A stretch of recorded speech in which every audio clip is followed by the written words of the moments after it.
Welcome back to my new vlog. ಇವತ್ತೇನು ಅಂದರೆ ನಾವು ಸ್ವಲ್ಪ ಆಚೆ ಹೋಗಿದ್ವಿ ಗೈಸ್. ಸೊ ಅದಕ್ಕೋಸ್ಕರ ವ್ಲಾಗ್ ಎಲ್ಲ ಮಾಡ್ಕೊಳಕ್ಕಾಗಿಲ್ಲ. ಆಚೆ ಹೋಗಿದ್ದು ಓಕೆನೆ, ಬಟ್ ಮಾಡ್ಕೋಬೋದಿತ್ತು, ಬಟ್ ಆಗಲಿಲ್ಲ. ಸೊ ಅದಕ್ಕೋಸ್ಕರ ವ್ಲಾಗ್ ಮಾಡೋಕ್ಕಾಗಿಲ್ಲ ಗೈಸ್. ಸೊ ಅದಕ್ಕೋಸ್ಕರ ಅಂಥೇಳಿ ಇವತ್ತು ನಾನು ಆಚೆ ಕಡೆ ಹೋಗಿದ್ದಾಗ ನಮ್ಮ ಅಪ್ಪನ ಹತ್ರ ಎಗ್ ರೈಸ್ ಕೇಳಿದೆ. ಆಚೆ ಎಲ್ಲ ಚೆನ್ನಾಗಿರಲ್ಲ ಅಂತೇಳಿ ಅಪ್ಪ ಒಳಗಡೆ ಮಾಡ್ಕೊಡ್ತೀನಿ ಅಂತ ಹೇಳಿದ್ರು. ಸೊ ಇವಾಗ ಅವರು ಮಾಡ್ಕೊಡ್ತಿದ್ದಾರೆ ಗೈಸ್. ಏನೇನು ಇಂಗ್ರೀಡಿಯೆಂಟ್ಸ್ ಹಾಕ್ತಾರೆ ಅಂತ ನೋಡೋಣ ಗೈಸ್, ಬನ್ನಿ. ಹಂಗೆ ಇದು ನನಗೆ ಇಂಗ್ರೀಡಿಯೆಂಟ್ಸ್ ಏನೇನಂತ ಗೊತ್ತಾಗೋದಿಲ್ಲ. ಸೊ ನಮ್ಮ ಅಮ್ಮನೇ ಹೇಳ್ತಾರೆ ಗೈಸ್ ಏನೇನು ಇಂಗ್ರೀಡಿಯೆಂಟ್ಸ್ ಅಂತ. ಹಾಯ್ ಗಾಯ್ಸ್, ಮೊದಲಿಗೆ ಬಾಣಲಿ ಇಟ್ಟು ಸ್ಟವ್ ಮೇಲೆ ಒಂದು 2-3 ಸ್ಪೂನಷ್ಟು ಎಣ್ಣೆ ಹಾಕ್ಕೊಂಡು ದಪ್ಪದಾಗಿ ಒಂದು 2 ಈರುಳ್ಳಿನ ಕಟ್ ಮಾಡಿದ್ವಿ ದಪ್ಪದ, ಅದನ್ನು ಹಾಕ್ಕೊಳ್ತಾ ಇದ್ದೀರಿ. ನೆಕ್ಸ್ಟ್ ಒಂದು 5 ಹಸಿಮೆಣ್ಸಿನ್ಕಾಯಿನ ಈ ಥರ ಕಟ್ ಮಾಡ್ಕೊಂಡಿದ್ವಿ. ಮನೇಲಿ ಮಕ್ಕಳಿದ್ದಾರೆ ಅಂದರೆ ಸ್ವಲ್ಪ ಉದ್ದ ಕಟ್ ಮಾಡಿಕೊಂಡ್ರೆ ಕೈಗೆ ಸಿಗುತ್ತೆ. ನಾವು ತಿನ್ನುವಾಗ ಇದು ಹಾಗೆ ಕೈಗೇನು ಸಿಗೋದು ಬೇಡ, ಹಂಗೆ ರೈಸಲ್ಲಿ ಮಿಕ್ಸ್ ಆದರೆ ಟೇಸ್ಟಾಗಿರುತ್ತೆ ಅಂತೇಳಿ ಈ ಥರ ತುಂಬ ಚಿಕ್ಕದಾಗೆ ರೌಂಡ್ ಕಟ್ ಮಾಡ್ಕೊಂಡಿದ್ವಿ. ಸಮ್ಟೈಮ್ ನಿಮ್ಮ ಮನೇಲಿ ಮಗು ಇತ್ತು ಅಂದರೆ ಚಿಕ್ಕದಾಗಿ ಕಟ್ ಮಾಡೋ ಅಂದರೆ ಉದ್ದ ಕಟ್ ಮಾಡಿದ್ರೆ ಅದನ್ನು ತೆಗ್ದಾಕ್ಬಿಟ್ಟು ಕೂಡ ತಿನ್ಬೋದು. ಸೊ ನಮ್ಮ ಮನೇಲಿ ಯಾರು ಮಕ್ಕಳಿಲ್ಲ ಅನ್ನೋ ಕಾರಣಕ್ಕೋಸ್ಕರ ನಾನು ಈ ಥರ ಅನ್ನದಲ್ಲಿ ಮಿಕ್ಸ್ ಆಗಿಬಿಡಲಿ ಅಂತೇಳಿ ಈ ಥರ ಕಟ್ ಮಾಡಿದ್ದೀನಿ ಫ್ರೆಂಡ್ಸ್. ಇದು ಸ್ವಲ್ಪ ಲೈಟಾಗೆ ತುಂಬ ಫ್ರೈ ಆಗೋದೇನು ಬೇಡ, ಒಂದು 25% ಈರುಳ್ಳಿ ಫುಲ್ಲಾಗಿ ಫ್ರೈ ಆಗಲಿ, ಅಲ್ಲಿವರೆಗೂ ಹೀಗೆ ಸಣ್ಣ ಉರಿ ಇಟ್ಕೊಂಡು ಹುರ್ಕೊಳ್ಳೋಣ ನಿಧಾನಕ್ಕೆ. ಇವಾಗ ನೋಡಿ ಇಷ್ಟು ಅದಾಗಿ ಬಂದಿದೆಯಲ್ವಾ, ಈಗ ಆಲ್ರೆಡಿ ಇದು ರೆಡಿಯಾಗಿದೆ. ಇದಕ್ಕೆ ನಾನು ಒಂದು ಸ್ಪೂನಷ್ಟು ಶುಂಠಿ ಬೆಳ್ಳುಳ್ಳಿನ ಪೇಸ್ಟನ್ನ ಹಾಕ್ಕೊಳ್ತಾ ಇದ್ದೀನಿ. ಪೇಸ್ಟ್ ಇದ್ದರೆ ಪೇಸ್ಟ್ ಹಾಕ್ಕೋಬೋದು, ಇಲ್ಲಾಂದರೆ ಬೆಳ್ಳುಳ್ಳಿ ಮತ್ತು ಇದು ಶುಂಠಿ ಇರುತ್ತಲ್ಲ ಅದನ್ನು ಸಣ್ಣದಾಗಿ ಜಜ್ಜಿಬಿಟ್ಟು ಕೂಡ ಹಾಕ್ಕೋಬೋದು. ತುಂಬ ಟೇಸ್ಟಾಗಿರುತ್ತೆ. ಅವಾಗ ತಾನೇ ಫ್ರೆಶ್ಶಾಗಿ ಜಜ್ಜಿ ಹಾಕಿರ್ತೀವಲ್ಲ ಆ ಥರ. ನಾನಿದು ಶುಂಠಿ ಬೆಳ್ಳುಳ್ಳಿ ಪೇಸ್ಟು ಹೊರಗಡೆ ತಂದಿರೋದಲ್ಲ, ಮನೆಯಲ್ಲೇ ಮಾಡಿಟ್ಟಿರ್ತೀನಿ. ಸೊ ಅದನ್ನು ಹಾಕ್ತಾಯಿದ್ದೀನಿ. ಸೊ ಏನಿವತ್ತು ಯಾರ್ದೋ ಹೊಸ ವಾಯ್ಸ್ ಕೇಳ್ತಾ ಇದ್ದೀನಲ್ಲ ಅಂತ ಅಂದ್ಕೋಬೇಡಿ, ಯಾಕಂದರೆ ನನ್ನ ಮಗಳಿಗೆ ಸ್ವಲ್ಪ ರೆಸಿಪಿನಲ್ಲಿ ಏನೇನು ಹಾಕ್ತಿದ್ದೀವಿ ಏನು ಅಂತ ಹೇಳಲಿಕ್ಕೆ ಗೊತ್ತಾಗಲ್ಲ. ನೀನೇ ಹೇಳಮ್ಮ ಅಂದು, ಅದಕ್ಕೆ ನಾನು ಹೇಳ್ತಾಯಿದ್ದೀನಿ.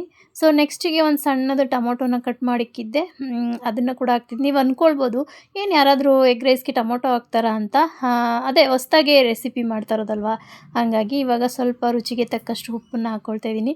ಏನಕ್ಕೆ ಟೊಮೊಟೊ ಹಾಕ್ತಿದ್ದೀವಿ ಅಂದರೆ ನಮ್ಮ ಯಜಮಾನ್ರು ಹಂಗೇ ಅವರಿಗೆ ಏನು ಇಷ್ಟ ಇರುತ್ತೋ ಅದನ್ನೆಲ್ಲ ಹಾಕಿ ರೈಸ್ ಮಾಡ್ತಾರೆ, ತುಂಬ ಟೇಸ್ಟಾಗಿರುತ್ತೆ.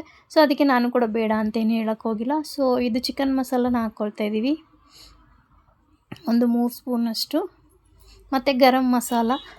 ಯಾಕಂದರೆ ನಾವೇನು ಬೇರೆಯವ್ರಿಗೇನು ಮಾಡ್ತಾಯಿಲ್ಲ, ಹೊರ್ಗಡೆ ಏನು ಮಾಡ್ತಾರೆ, ನಮಗೆ ಮಾಡ್ತಾ ಇರೋದಲ್ವ. ಸೊ ಹಂಗಾಗಿ ನಮಗೇನು ಇಷ್ಟ ಬರುತ್ತೋ ಆ ಪೌಡರ್ನ ಹಾಕಿ ಮಾಡ್ತಾಯಿದ್ದೀನಿ. ತುಂಬ ಚೆನ್ನಾಗಿದೆ ಟೇಸ್ಟ್ ಕೂಡ. ನಾನು ಆಲ್ರೆಡಿ ಇದು ಒಂದು ಸಲ ಮಾಡಿ ತಿಂದಿದ್ವಿ. ಸೊ ಅದಕ್ಕೋಸ್ಕರ ಇವತ್ತು ಇದನ್ನು ಮಾಡ್ತಾಯಿರೋದು. ಮತ್ತು ನಾನು ಒಂದು ದೊಡ್ಡ ಕಪ್ಪಷ್ಟು ಎಲೆಕೋಸನ್ನ ಉದ್ದ ಕಟ್ ಮಾಡಿದ್ದೆ, ಅದನ್ನು ಹಾಕ್ತಾಯಿದ್ದೀನಿ. ಮತ್ತು ಒಂದರಲ್ಲಿ 1/4% ತೆಗ್ದುಬಿಟ್ಟು 3/4% ಅಷ್ಟು ಕ್ಯಾಬೇಜ್ ಅಂದರೆ ಏನು ಹೇಳ್ತಾರೆ ಅದು ಗೊತ್ತೇ ಆಗ್ತಿಲ್ಲ, ಕ್ಯಾಬೇಜು ಮತ್ತು ಕ್ಯಾಪ್ಸಿಕಮ್ ಎರಡನ್ನೂ ಹಾಕ್ಕೊಳ್ತಾ ಇದ್ದೀನಿ ಫ್ರೆಂಡ್ಸ್. ಅದನ್ನು ಹಾಕ್ಕೊಂಡು ಸ್ವಲ್ಪ ಲೈಟಾಗಿ ನೀರು ಬಿಟ್ಕೊಳ್ಳುತ್ತೆ, ಅದು ಹಿಂಗೆ ಹುರ್ಕೋಬೇಕು ಚೆನ್ನಾಗೆ ಮಸಾಲನಲ್ಲಿ. ಇಲ್ಲಿ ಅವರು ಯಾವುದೇ ಥರ ಮಸಾಲನ ಹಾಕಿಲ್ಲ, ಬರೀ ಚಿಕನ್ ಮಸಾಲ ಹಾಕ್ಕೊಂಡಿದ್ದಾರೆ ಮತ್ತು ಗರಂ ಮಸಾಲ ಅಷ್ಟೇ ಹಾಕ್ಕೊಂಡಿದ್ದಾರೆ. ಇವಾಗ ಕೊತ್ತಂಬರಿ ಸೊಪ್ಪನ್ನ ಆ್ಯಡ್ ಮಾಡ್ತಿದ್ದಾರೆ ಸ್ವಲ್ಪ. ಏನೆಲ್ಲರೂ ಲಾಸ್ಟಲ್ಲಿ ಹಾಕಿದ್ರೆ ಇವ್ರು ಇವಾಗ ಕೊತ್ತಂಬರಿ ಸೊಪ್ಪು ಹಾಕ್ತಿದ್ದಾರೆ ಅಂದ್ಕೊಬಿಡಿ. ಅವ್ರು ಹಂಗೆ ಸ್ವಲ್ಪ ಡಿಫ್ರೆನ್ಸಾಗಿ ಅಡುಗೆ ಮಾಡ್ತಾರೆ, ಬಟ್ ಒಳ್ಳೆ ಟೇಸ್ಟ್ ಕೂಡ ಇರುತ್ತೆ. ಸೊ ನಾವಿಲ್ಲಿ ಇರೋದು 3 ಜನಕ್ಕೆ ಒಂದು 4-5 ಮೊಟ್ಟೆನ ತೊಗೊಂಡಿದ್ದೀವಿ. ಎಗ್ ರೈಸ್ ಅಲ್ವಾ, ಅಂಗಡಿಲಿ ಮಾಡೋದಕ್ಕೂ ನಾವು ಮಾಡೋದಕ್ಕೂ ತುಂಬ ವ್ಯತ್ಯಾಸ ಇರುತ್ತೆ. ಸೊ ನಮ್ಮ ಮನೆಯಲ್ಲಿ ನಮಗೋಸ್ಕರ ಅಂತ ಮಾಡ್ಕೊಳ್ತಾ ಇದ್ದೀವಿ ಅಂದರೆ ಸ್ವಲ್ಪ ಮೊಟ್ಟೆ ಬಾಯಿಗೆ ಸಿಗ್ತಾಯಿದ್ರೆ ರೈಸಲ್ಲಿ ತಿನ್ಲಿಕ್ಕೆ ತುಂಬ ಚೆನ್ನಾಗಿರುತ್ತೆ ಅನ್ನೋ ರೀಸನ್ಗೋಸ್ಕರ ನಾವು ಒಂದು 5 ಮೊಟ್ಟೆನ ಇದರಲ್ಲಿ ಹಾಕ್ಕೊಳ್ತಾ ಇದ್ದೀವಿ.